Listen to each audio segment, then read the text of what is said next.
Bonjour et bienvenue sur la chaîne de Soins et Nature. Euh, Imagine un instant qu'on prenne en ce truc. Enfin, une caractéristique physique hyper banale. Un truc partagé par genre 90% des femmes sur Terre. Ouais, la quasi-totalité, quoi. C'est ça. Et que du jour au lendemain, on décide d'en faire une anomalie. Un truc esthétique grave qu'il faut absolument soigner. C'est le coup de génie le plus toxique du siècle, en fait. Totalement. C'est exactement le tour de passe-passe qu'on a subi avec ce qu'on appelle communément la cellulite. Et aujourd'hui, on va déconstruire tout ça dans cette vidéo. Ouais, parce que c'est vraiment nécessaire de faire le point. Complètement. Le but de notre exploration aujourd'hui, c'est pas juste de survoler le sujet, mais de comprendre vraiment la mécanique sous la peau. Pour enfin poser un fait libérateur, c'est que ça n'a absolument rien à voir avec un manque de volonté, ou le fait de se laisser aller. Ah bah cette mise au point, elle est fondamentale. D'ailleurs, pour préparer l'analyse d'aujourd'hui, l'équipe de Soins et Nature a vraiment croisé plein de données. On s'appuie sur l'expérience de terrain, la pratique quotidienne de la naturopathie, des lectures professionnelles. Et la littérature scientifique aussi. Exactement, la littérature scientifique récente.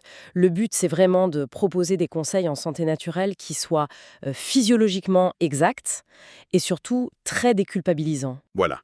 Donc le plan pour cette vidéo, il est simple. On va plonger dans l'architecture de la peau. Ensuite, on va voir la biologie pour comprendre pourquoi presque toutes les femmes ont cette spécificité et pas les hommes. Ouais, la fameuse injustice biologique. C'est ça. On parlera aussi des facteurs aggravants de notre mode de vie et enfin des solutions réalistes. Mais commençons par le début. Ce mot cellulite, en fait, c'est une imposture, non? Bah complètement, ouais. Médicalement parlant, le suffixe it, ça veut dire inflammation aiguë. Souvent infectieuse, tu vois. Genre une appendicite ou une bronchite. Voilà, c'est ça. Une vraie cellulite, sur le plan médical, c'est une urgence. Il faut des antibiotiques et tout. Ah ouais? D'accord. Donc rien à voir avec nos capitons. Mais rien du tout. Le terme des magazines, c'est une création marketing.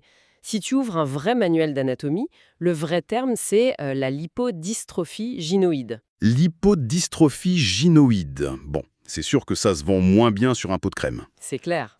Du coup, si on zoome un peu sous la peau, concrètement, qu'est-ce qui se passe pour créer ce relief? Bah, en fait, faut pas imaginer la peau comme une toile de tente toute plate. C'est de la 3D. Sous l'épiderme et le derme, on a l'hypoderme. La couche la plus profonde. Ouais. Et là-dedans, on a des petits sacs de graisse. C'est là que le corps stocke son énergie. Autour de ça, tu as un faisceau de vaisseaux sanguins. Et surtout, tu as des fibres conjonctives. On appelle ça les septafibreux. Les septafibreux, ok. En gros, c'est des fibres de collagène qui relient la surface de la peau aux muscles tout en bas. Et le relief, il apparaît quand il y a un tiraillement entre ces éléments. Moi, j'aime bien, pour les personnes qui nous écoutent, donner l'image du matelas. Tu sais, le vieux matelas Chesterfield avec les boutons enfoncés. Ah oui, c'est la métaphore parfaite. En fait, les fibres conjonctives, les fameux septa, c'est les fils qui tirent la toile vers le bas. Et la graisse, c'est le rembourrage du matelas. C'est exactement ça. Quand le rembourrage gonfle un peu vers le haut, bah les fils, eux, ils restent rigides et ils tirent vers le bas, et pouf, ça fait une bosse. Un capiton, quoi. Voilà. Et le truc crucial à comprendre, c'est que cette architecture, c'est pas une maladie. C'est la structure normale, parfaitement saine de la peau féminine. Genre 80 à 90% des femmes ont ça. Mais du coup, j'ai une question. Parce que si c'est une histoire de graisse, de rembourrage, pourquoi on voit ça aussi chez des athlètes de très haut niveau? Des femmes qui n'ont, quasiment pas de masse grasse?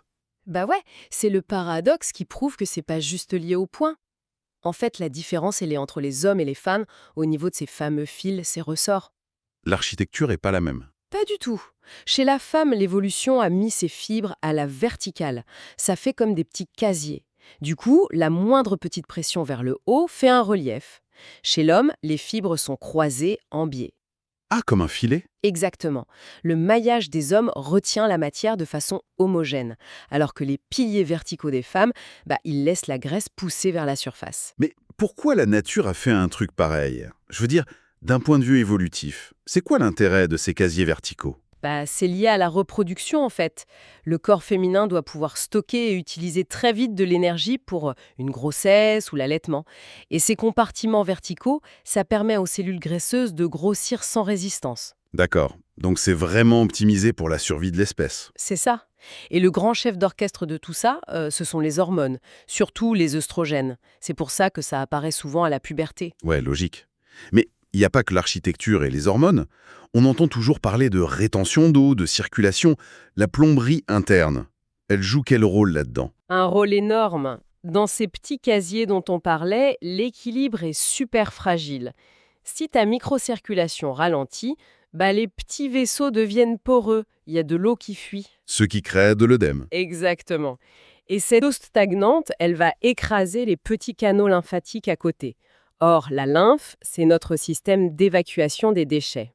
Donc ça rentre, mais ça sort plus. Ça fait un embouteillage sous la peau. Ouais, un gros embouteillage. Du coup, les tissus manquent d'oxygène, ça crée une petite inflammation locale. Et tu sais ce que le corps fait quand il y a de l'inflammation? Il se défend. Voilà, il produit plein de collagène pour s'isoler.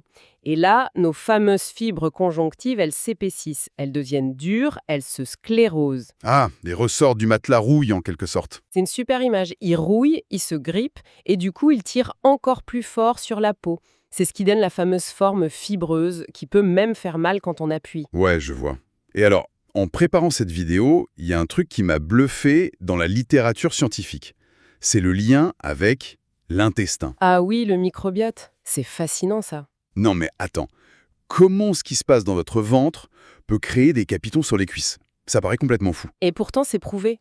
En fait, c'est le principe de l'inflammation systémique.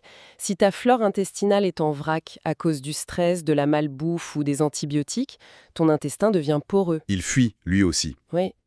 Des petits bouts de bactéries mortes, des endotoxines, passent dans le sang. Le système immunitaire panique et déclenche une alerte rouge dans tout le corps. D'accord. Et cette inflammation, elle voyage partout.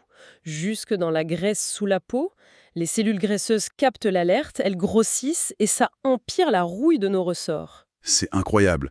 Tout est lié en fait. Et le mode de vie, c'est vraiment l'accélérateur.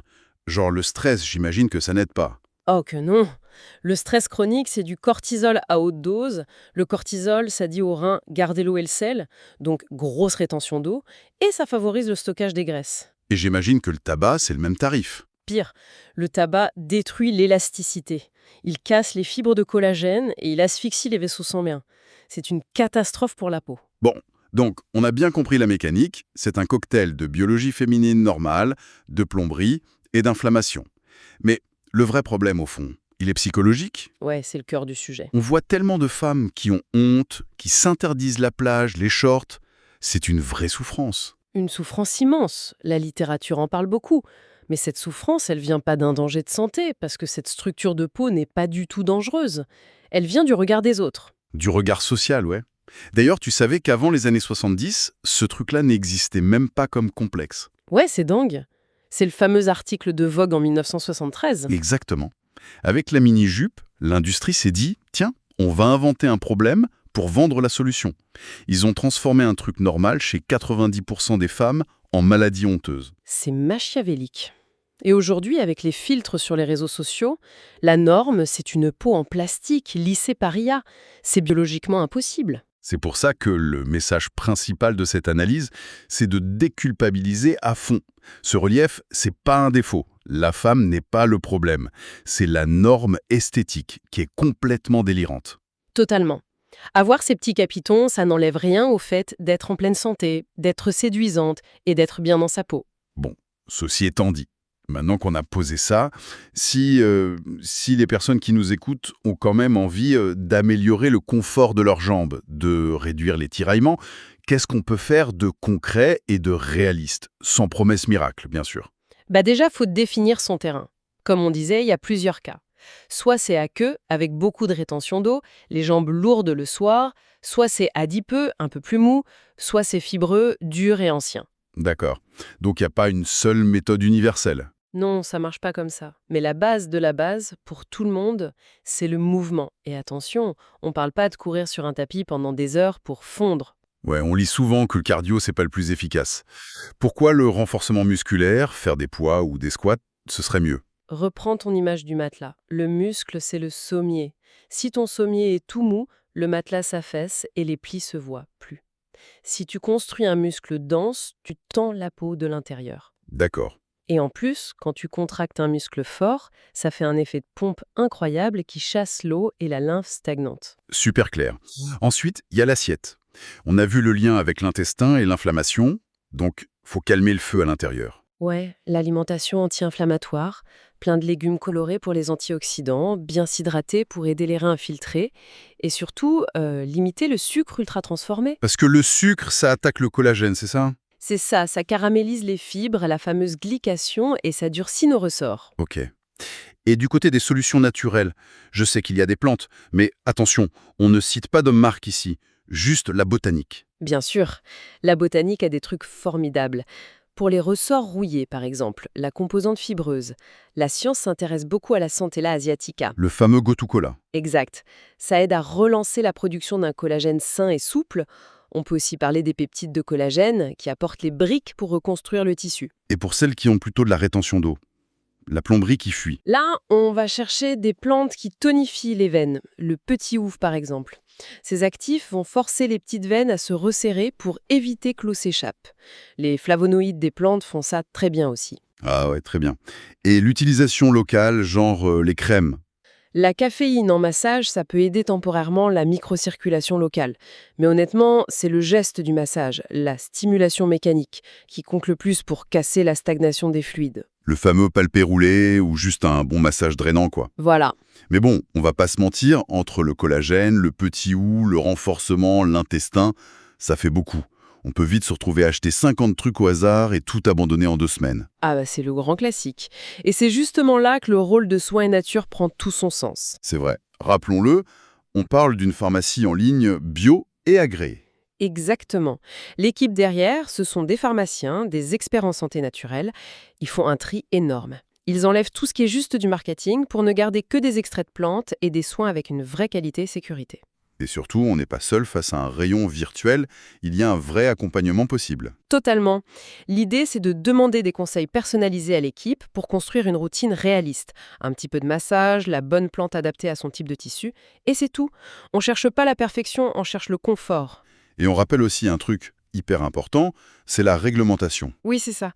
Tout cet accompagnement naturel, ça vient en complément d'un suivi médical normal, surtout s'il y a des gros problèmes veineux. Ça ne remplace jamais le médecin. C'est dit. Et c'est crucial. Bon, je crois qu'on a fait un bon tour de la question si on doit résumer pour les personnes qui nous écoutent. 1. C'est la structure normale de la peau chez la majorité des femmes. Pas un manque de volonté. 2. C'est aggravé par l'inflammation, la sédentarité, la mauvaise circulation. Et 3. On peut agir dessus doucement avec le mouvement, la nutrition et des plantes ciblées. Et tout ça en gardant à l'esprit que c'est progressif. Il n'y a pas de miracle. Non, zéro miracle. L'action la plus forte qu'on puisse faire, au final, c'est de faire la paix avec ce trait physiologique normal. C'est clair? Et ça m'amène à une dernière pensée, un truc à méditer. Si l'industrie a réussi à nous faire croire qu'un truc présent chez 90% des femmes était une maladie à corriger, quels autres aspects parfaitement normaux de notre corps avons-nous appris à détester à tort? Ah ouais, excellente question. Il y a de quoi réfléchir. Je laisse les personnes qui nous écoutent méditer là-dessus. Un grand merci pour toutes ces explications hyper claires. On espère que cette exploration vous aura fait du bien. Prenez soin de vous et à très bientôt pour une nouvelle analyse sur la chaîne de Soins Nature. À très bientôt.